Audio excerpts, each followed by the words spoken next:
Je pense que la raison pour laquelle l'Internet, au départ, suscitait une certaine suspicion de la part des industries du luxe est parfaitement logique. L'Internet, il y a encore une dizaine d'années, on en a tous fait l'expérience, c'est des expériences poussives.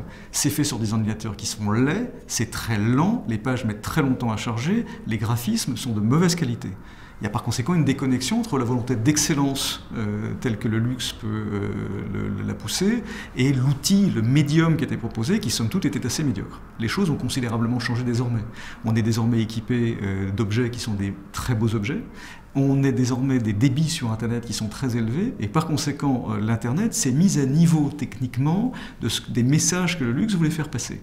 L'essentiel aujourd'hui est par conséquent de faire en sorte que les industries du luxe récupèrent ou exploitent l'Internet de la manière la plus efficace possible en, encore une fois, mettant en avant tout ce qui fonde leurs caractéristiques d'industrie culturelle et créative, c'est-à-dire en poussant au maximum sur Internet la mise en valeur de ses atouts.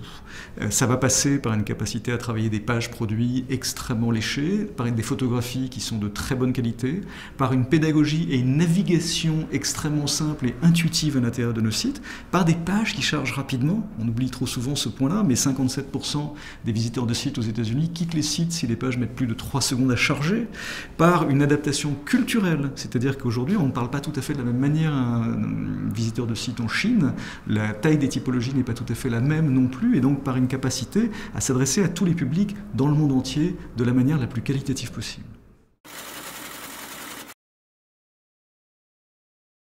Par rapport à d'autres secteurs, les clients de luxe vont davantage s'informer sur Internet avant d'aller acheter en boutique. Cette dimension-là est par conséquent fondamentale à prendre en compte. La deuxième dimension, qui va être à l'œuvre dans le domaine du luxe et qui n'existe pas ou qui existe moins dans un contexte qu'on appellera un contexte de mass market, va consister à faire en sorte que la question de la distribution sélective ou la question de la protection des droits de propriété intellectuelle soit assurée également sur Internet, ce qui passe notamment par la lutte contre les contrefacteurs. La performance digitale va être fondée sur un certain nombre d'indicateurs qui sont somme toute assez cohérents par rapport à ce qu'on va observer dans les autres industries.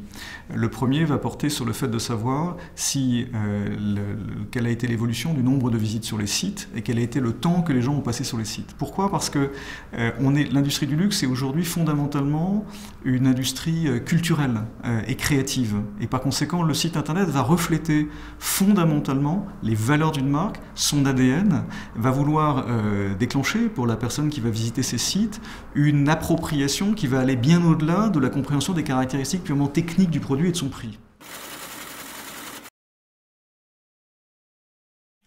Ce qui est évident, c'est que le dialogue avec le consommateur doit répondre à un certain nombre de critères qui sont à la fois des critères très universels et un peu spécifiques également. Très universels dans la mesure où, bien évidemment, l'Internet offre au même titre aujourd'hui qu'une série d'autres points de contact la possibilité de s'adresser à ses clients de la manière la plus pertinente possible. Prenons quelques exemples. Si j'arrive sur un site Internet, le contact que je crée aujourd'hui est avant tout destiné à faire en sorte que nos clients arrivent à ressentir toutes les caractéristiques d'aura qui sont liées à nos produits.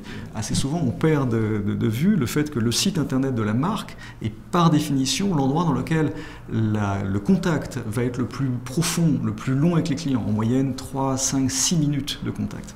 Ça, c'est la première dimension. La deuxième dimension, évidemment, elle est fondée sur le fait que lorsque les gens vont vous laisser une adresse email, vous allez pouvoir leur envoyer des emails, et encore une fois qu'on va le faire de manière adaptée à leur cycle de consommation. Il est bien évident quand on achète de la haute joaillerie ou des montres qu'on ne s'attend pas à recevoir un email tous les 2 jours. Bon. Donc on va avoir des rythmes qui vont devoir évidemment s'adapter, bien davantage que les industries de mass market avec du renouvellement de produits qui va être beaucoup plus rapide. Ça, c'est la deuxième dimension fondamentale. Et puis la troisième dimension fondamentale, c'est qu'on est dans une relation très personnalisée avec le client dans de nombreux cas, et que les données Internet, c'est vrai que nous recueillons sur le site, peuvent aider à créer une relation physique en magasin. Si on prend un exemple, désormais les store locators, comme on dit, c'est-à-dire les pages d'identification des magasins, permettent de prendre rendez-vous avec un vendeur dans une boutique pour étudier l'opportunité de l'acquisition d'un produit et en comprendre davantage les caractéristiques. Il est bien évident qu'une industrie culturelle et créative comme LVMH fonde une partie de ses actions sur l'excellence des contenus qu'elle développe. Désormais, l'Internet permet l'expression de ces contenus de manière beaucoup plus poussée qu'elle ne le faisait il y a quelques années.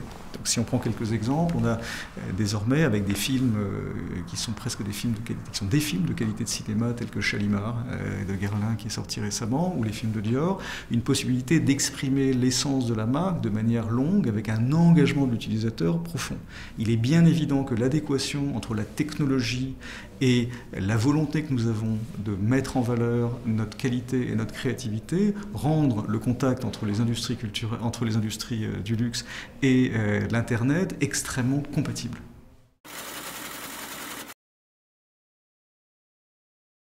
Dans le quotidien du CMO, le digital est une prolongation de son métier actuel. L'important pour le CMO, c'est tout simplement de tenir compte d'un certain nombre de points de contact digitaux pour les clients finaux dans le mix qu'il a déployé sur sa stratégie marketing.